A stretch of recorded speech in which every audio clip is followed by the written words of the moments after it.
অমুসলিম ঘোষণার দাবি আদায় করার জন্য যদি প্রয়োজন হয় আবার 5ই মের মতো ঢাকা অবরোধ করতে হবে, ঢাকা অবরোধ করতে হবে।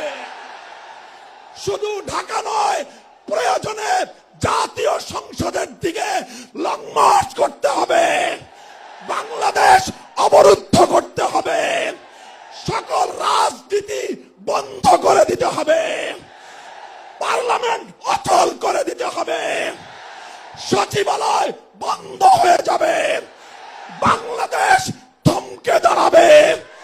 কাদিয়ানীদের অমুসলিম ঘোষণার দাবি আদায় করতে হবে, রক্ত দিতে হলে রক্ত দিতে হবে, জীবন দেওয়ার জন্য, খাতমে নবুয়তের দাবি আদায়ের জন্য মাথায় কাফনের কাপড় বেঁধে শহীদ ঈদগাহে যেতে কারা প্রস্তুত, কারা প্রস্তুত?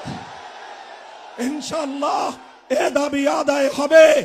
আর যদি সরকারগুলো দাবি আদায় করতে ব্যর্থ হয়, আগামী দিনে আমরা পার্লামেন্ট গঠন করব, আমরা ক্ষমতায় যাব, আমরা কাদিয়ানীদেরকে জাতীয় সংসদে আইন পাশ করে কাফের ঘোষণা করব, অমুসলিম ঘোষণা করব ইনশাআল্লাহ।